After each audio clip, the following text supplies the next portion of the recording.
Orwako keno nyikwara mugo chaka ni gweche manyien ni board mochung' ne ndiko jotije sirikal PAC ochwalo report ewi kwan apisas mag sirikal maromo 1,280 matiyo kod oboke ma bandia e bede migepe mopogore opogore.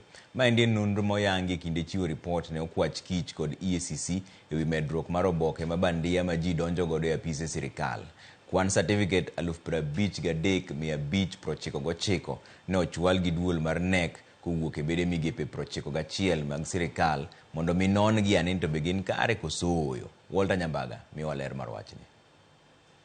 E kinde chwalo bok mag jotije manie apisi kotiyo kod certificate mabandia mane okelo kanyakla board mar jotije sirikal PSC e duol makedo kod mibadhi pacho ka EACC kanyakla kod okwach kich DCI. Now, members of the fourth estate. Oyangore ni migawo mar arita kwe ni kod kwan mathoth mag jotije man kod certificate mabandia kambi teko stima mar Geothermal Development and Corporation, kar thieth ma Kenyatta, kar thieth ma Moi mithiedho tichwalo, the Moi Teaching and Referral Osiptal, mabende ni kod kwan mag obok mag jotije mathoth mabandia.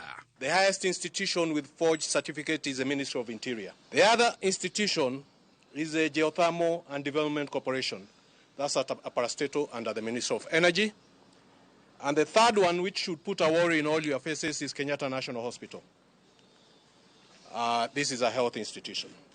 And the fourth one with the highest number of forgeries is Moi Teaching and Referral Hospital.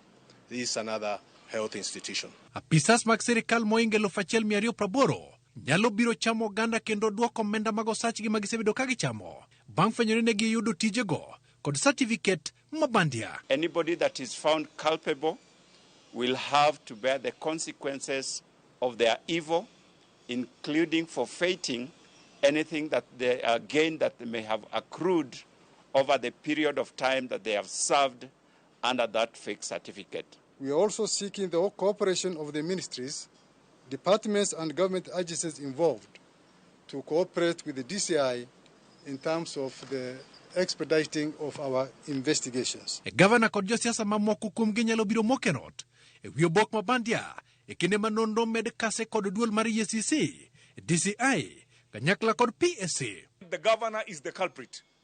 He even goes and tells the young men, tafutani makaratasi ya uongo River Road, mulete muandikwe kwa sababu mulinifanyia campaign. A whole governor encouraging young people to commit a crime. But when the DCI, when the EACC, when the PSC get hold of you, there are two aspects there. The criminal aspect, you will end up in jail. And second, whatever you have been paid, EACC will try to recover. Jakom EACC David Oginde, Okaima DCI Mohamed Amin, to kod jakom board mar PSC Anthony Mushiri, okoni okochego serumbo piny ng'ae kanyakla kod rang'iny mar somo pachoka.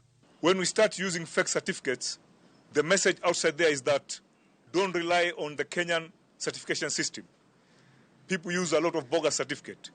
You are undermining the education system of this country, which is currently very reputable. Ikinde maduol ma kedo gi mibadhi pacho ka EACC osegolo chik ni jogo maneo timo mibadhi kendo yudo tich mondo kawnegi okang'. Penjo maduong' ni to bende omenda magisebedo ka gido ka kosara ibiro podi kendo duok ne sirikal. Walter Nyambaga, Ramogi TV, Nairobi. Kwa kani jata tije ka